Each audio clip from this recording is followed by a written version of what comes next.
4 जुलाई को हमारे पास से एक शिकायत मौसूल हुई पुलिस स्टेशन नौहट्टा में कि गोजवारा में एक बहुत बड़ी मोबाइल की शॉप थी कि उसमें जी चोरी हुई है।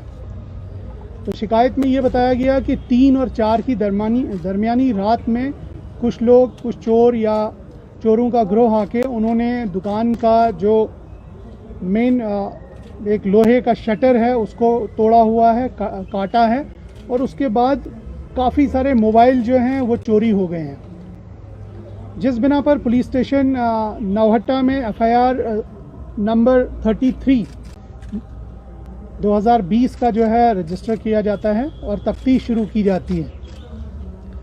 तफ्तीश के दौरान जितने भी इलाके में, क्योंकि चोरी बताया गया था कि दरमियानी रात में हुई, तो कोशिश की गई कि आसपास के जो भी CCTV वगैरह कैमरे नस्ब किए गए हैं उनके ज़रिए कुछ मदद ली जाए, लेकिन कोई भी ऐसा क्लू जो है इमीडिएटली हमारे सामने नहीं आया। कुछ अरसे के बाद कुछ और मज़ीद अपना दायरा वसी करने के बाद हमें ये पता चला कि कुछ मूवमेंट हमें उन कैमरों में जो रैग पिकर्स होते हैं उनकी ज़रूर दिखी है, जिनके पास वो जो एक रेहड़ा टाइप का होता है जिसमें वो सामान वामान दिन भर रैग्स वगैरह पुरानी चीज़ें पिक करते। उसके अलावा दरमियानी रात में कोई भी मूवमेंट हमारे पास नहीं था। तो बहरहाल इस लीड से हम आगे तो नहीं बढ़ पाए, तो लेकिन ये आइडिया आया कि ये मूवमेंट ज़रूर हुई है। उसके बाद हम लोगों ने जो अपना इलेक्ट्रॉनिक सर्विलेंस है और टावर का जो एनालिसिस हम लोग करते हैं वो करना शुरू किया, लेकिन तकरीबन 2 महीने तक कहीं भी कोई हलचल नहीं हुई। और अचानक एक दिन, क्योंकि हम मॉनिटर कर रहे थे, तो एक फ़ोन जो है वो दिल्ली में ऑन हो जाता है और इमीडिएटली जो हमारी पार्टी है पुलिस स्टेशन नौहट्टा से वो रवाना की जाती है और उन्होंने एक बंदे को जिसका नाम अब्दुल रज़ाक था, उसको दिल्ली में ये है JJ कॉलोनी भवाना दिल्ली में उनको धर लिया उस बंदे को। और जब उससे मज़ीद पूछताछ की गई तो वहाँ पे उस पूछताछ के बाद उसने किसी एक ठिकाने की तरफ निशानदेही की जहाँ से 112 मोबाइल जो है हमें वहीं से बरामद हुए। इसमें दिल्ली पुलिस की भी हमें लोकल असिस्टेंस वहाँ लेनी पड़ी, उन्होंने हमें उसमें हेल्प किया। तो जब अब्दुल रज़ाक की मज़ीद पूछताछ यहाँ पे की गई, श्रीनगर उनको शिफ्ट किया गया। श्रीनगर के बाद और उससे मज़ीद पूछताछ की गई तो उसने अपने 2 साथियों का नाम बताया जो कि दोनों दिल्ली के हैं, लेकिन हाल में अभी कुलगाम में कोई मजदूरी का जो है काम करते हैं। तो वहाँ उनको हम लोगों ने पार्टी भेज के ये हरनाग अनंतनाग में है, अनंतनाग में उनको पकड़ा गया और उनके कब्ज़े से 11 जो स्टोलन मोबाइल्स थे वो बरामद हो गए। इसमें 2-3 चीज़ें हैं जो मैं बाकी भी ताजिर हजरात की नॉलेज में लाना चाहता हूँ कि ये लोग रैग पिकर्स बन के उस इलाके में दिन में पूरा रैकी करते थे, घूमते थे। और इस दुकान के ऊपर इनकी ख़ास नज़र थी क्योंकि डाउनटाउन में काफ़ी बड़ी सी दुकान है ये गोजवारा चौक में, और ये देखते थे कि कब कब इसकी सप्लाई आती है और कब इसका माल ज़्यादा होता है। तो उसको ये काफ़ी दिन से ऑब्ज़र्व करते थे। दिन में एज अ रैग पिकर बन के उसकी दुकान के सामने भी गत्ते वत्ते का डिब्बा विब्बा उठाते रहते थे और सामान पे नज़र रखते थे। एक तो ये चीज़ है कि जब आपका माल आ रहा है, सामान आ रहा है, तो मुझे लगता है कि वो भी विजिलेंट रहना चाहिए दुकानदारों को, ट्रेडर हजरात को, ताकि उसके ऊपर बाकी चोर और इस तरह के लोगों की नज़र ना रहे। एक चीज़ तो ये सामने होती है। दूसरी, इनकी जो मोडस ऑपरेंडी में इम्पॉर्टेंट चीज़ ये थी कि इन्होंने सामान यहाँ से चोरी किया और यहाँ के सर्किल में मोबाइल कोई भी ना बेचा ना यूज़ किया। ये मतलब होशियारी है, चालाकी है।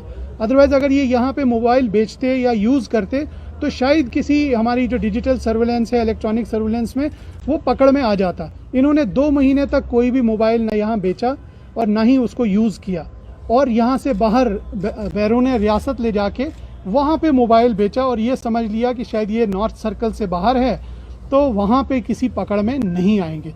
तो एक तरह से बिल्कुल ही मनसूबाबंदी के साथ और एक प्रोफेशनल तरीके से उन्होंने ये काम सरअंजाम दिया। और ये पूरी जो कार्रवाई हुई है, जो हमारे SP नॉर्थ हैं ताहिर भट्टी साहब और हमारे SDPO हैं फरहान साहब और SHO, तीनों ऑफिसर्स की बड़ी ज़बरदस्त जो और इनकी टीम जो नॉर्थ की थी, अलग अलग जगहों पे पुराने जितने भी इस तरह के वाक़े हुए हैं उन केसेस को उन्होंने स्टडी किया, उनमें से एक्यूज़ को लाके पूछताछ की और फाइनली इस पे पहुंच गए और एक बहुत बड़ी कार्रवाई हुई जिसमें तकरीबन 25 लाख के करीब के मोबाइल जो आपके सामने अभी हम दिखाएंगे जो रिकवर हुए और जो ब्रांड न्यू हैं, इनके बाकी डिब्बे और गत्ते भी हमारे पास हैं जो आपके सामने हैं। तो मुझे लगता है कि श्रीनगर पुलिस की एक बहुत बड़ी कामयाबी है ये, और चोरी निकालना एक बहुत मेजर चैलेंज होता है और इस तरह के केस को इन्होंने पूरा सॉल्व किया और कुछ ही दिनों में हम इसको पाए तकमील पे लाके कंसर्न अदालत मजाज में भी इसको चालान की सूरत में पेश करेंगे। तो ये डिटेल्स थी जो हम आप लोगों के साथ शेयर करना चाह रहे थे और इनसे हम मज़ीद पूछताछ अभी जारी है। इसके अलावा भी हो सकता है किसी और जगह या किसी और वारदात में अगर इनका कोई रोल होगा, हम उसको भी वर्कआउट करने की कोशिश कर रहे हैं। All are from Delhi. Sir, जैसा कि ये पहला ऐसा नेटवर्क है जो कश्मीर से बाहर का है, तो क्या आपको लगता है कि श्रीनगर समेत बाकी डिस्ट्रिक्टों में, विशेष तौर पर अगर श्रीनगर की बात करें, तो पुलिस के लिए आने वाले वक्त में ऐसे चैलेंजेस शायद और भी? यस, चैलेंजेस हैं और ये लोग कोई ऐसा मतलब कोई प्रोफेशनल चोर बन के तो नहीं है, ये तो रैग पिकर का काम करते हैं, कभी कभी मजदूरी का भी काम कर लेते हैं, जो काम जैसा इनको दिन में मिल जाता है उस तरीके का ये काम करते हैं। लेकिन नज़र इस तरीके की है कि अपना काम चुपचाप से करके और इतनी पूरी मनसूबाबंदी के साथ इन्होंने कर लिया। ये तीनों दिल्ली के रहने वाले हैं।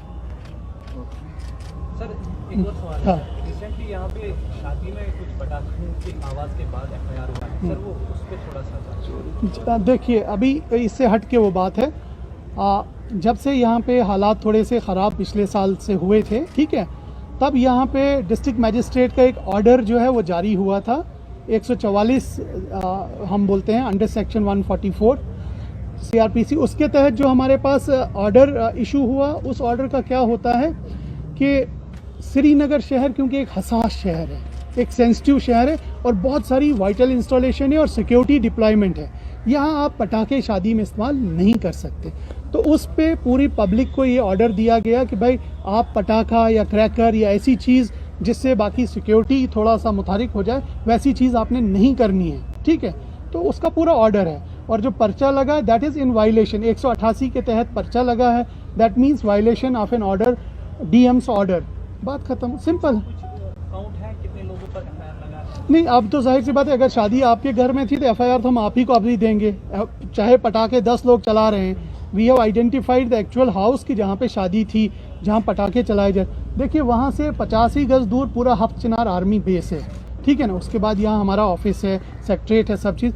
ये कोई ऐसा नहीं है, गैर कानूनी नहीं है। मैं व्हाट्सएप उस पर भी देख रहा था, फेसबुक पे काफ़ी लोग कमेंट कर रहे हैं कि नहीं जी, it is a fake FIR। FIR is genuine, investigation will take place and it is a legal violation of the law.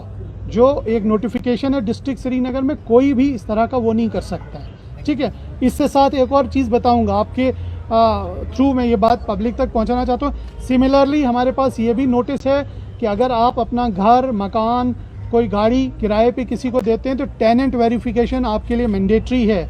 अगर आप ये डिटेल्स थाने को नहीं देंगे तो आपके खिलाफ कार्रवाई हो सकती है।